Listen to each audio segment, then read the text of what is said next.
Hi everybody, this is my process for creating Help Is On The Way. I really like those animation brushes. They have the really small sizes. I believe right there I'm using a 1. So here I am working on the mouth. I just had first outlined it in a very pale pink, and now I am outlining the soft palate and the hard palate and the tongue. It only has about 4 teeth, so I'm trying to bring those out. They're pretty pale. They kind of fade into the background. And then also defining the lips a bit so that you can see what all the different parts of his mouth are. Forgive my head, I had to get in close to see. So yeah, just continuing to use washes of pink and purple, progressively darker as I go along. Actually use some brown as well. Just using a little bit more deep purple, different deep pink on the feet and the ears, the nose. And then I outline the whole body in a pale pink. I'm doing what's called an underpainting. And I'm also then going to kind of do a bit of a value underpainting with the pink and the purple. And the purple will be used to outline the darker areas of fur, as you see there. I also have a little bit of blue in the background for the gloves as well. And I mix a little bit of blue into the purple as well.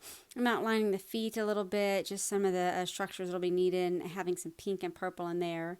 And just defining my washes. I actually learned this technique for using, working with human skin, and I found that it actually translates well into animals because we're just trying to add some depth and some vibrancy to the painting without having to do a lot of work. In a few minutes I'll be overlaying this with Van Dyke Brown, and you'll see that the areas that I've painted purple, I don't have to work as hard or put as many strokes in there to get it darker. And so there you see me just using some chromium brown to outline the pads of the feet. They have webbed feet. This helps them to navigate in the water. This is a baby otter, by the way.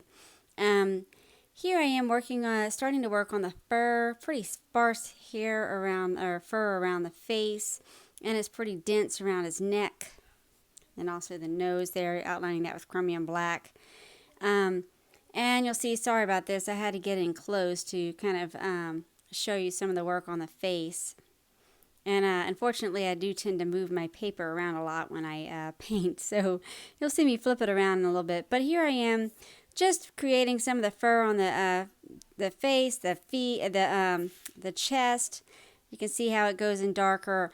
I found using a small brush, small strokes, just be patient. You're going to use lots of layers for realism. That's the best way to make your painting look as realistic as possible when you're working with animals. And, just being very patient. This painting took me about probably 15 hours or so. And so here I am just continuing to layer. I also use some chromium brown over the Van Dyke brown, and that helps me to just increase the depth. But you don't want to use too much chromium brown, otherwise your painting will look flat in those areas where the darkest areas are.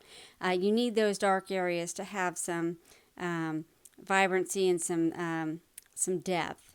And here I am working on the paws. I'm actually having to do lots of pink and purple, and I have to use a white gel pen at the end to help create some of the wrinkles. It's got actually pretty wrinkly little feet there, which are so adorable and actually really, really fun to paint. And also, I think probably the most challenging part was to outline the actual claws of the nails. Here I am putting filling in the gloves. We have used a nitrile glove when we are working with wildlife. Really important for realism to capture all of those folds and all of those creases. That's what makes a painting look realistic.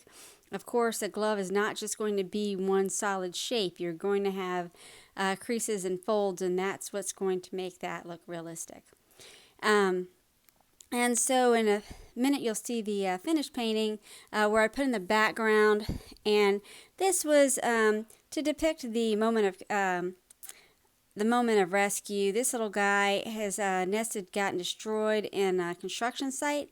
His mother never came back, so this little guy was rescued and brought to the Wildlife Center, treated, and then sent for rehabilitation. So that's the finished painting. If you like him, be sure to bid and support a great cause.